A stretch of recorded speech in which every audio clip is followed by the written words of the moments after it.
This tutorial will teach you how to deploy a tag with Google Tag Manager. To get started, click New Tag and select the type of tag you'd like to implement from the list. If there is no tag template available for the type of tag you'd like to use, click Custom HTML Tag and cut and paste the tag code that was provided to you. We recommend always using a built-in tag template if one is available for your needs. For this example, select Google Analytics. Then choose Universal Analytics as your tag type.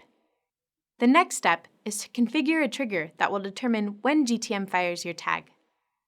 In some cases, you'll want your tag to fire on all pages of your site. In other cases, you might only want the tag to fire on a subset of pages. You can also configure more sophisticated triggers that will fire a tag when the user clicks on an element of a page or submits a form. For this tag, select All Pages. The next step involves configuring the tag itself. Enter a memorable name for your tag in the Tag Name field. Enter your Google Analytics tracking ID and select the pageview track type. Additional configuration options can also be set as needed and vary from one tag to another. Once you're done, click Create Tag. Now add a tag that fires only when the user completes a given action. For instance, clicking an Add to Cart button. Create another Google Analytics tag, but this time click More. Create a custom trigger by clicking New, then choose a click event. Add filters to specify which type of clicks should fire the tag. Start by selecting Some Clicks and add a URL filter to tell Google Tag Manager to listen for clicks on your product pages. Enter the URL of the pages where you want this trigger to work. Then, add a second filter based on the element ID and with the value Add to Cart. This will tell Google Tag Manager to fire your tag only when the user clicks on a button whose ID attribute is Add to Cart. Both trigger filters must be met for the tag to fire. Give the trigger a descriptive name, such as Click Add to Cart button, so that you can reuse this trigger in the future for another tag if you need to.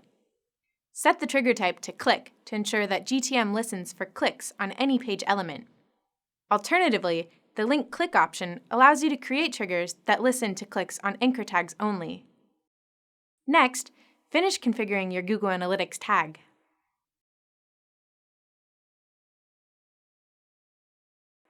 Select Event as the track type and populate the event category and the event action.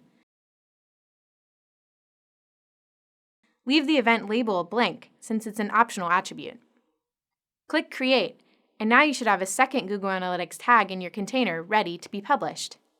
One thing to note, even though you might only be using one single Google Analytics property ID to track your site, you may end up having multiple Google Analytics tags in Google Tag Manager, depending on the different types of events and interactions you would like to capture.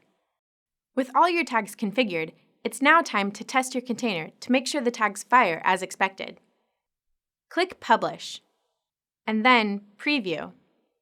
Navigate to your site, and you should now see tags firing as if you had pushed your container to production. Using the Google Tag Assistant Chrome extension, you can check that the different tags you had set up are firing correctly. Once you have thoroughly tested your tags, click Publish to push your content of your container live to all of your site. For more information, please visit support.google.com/tagmanager.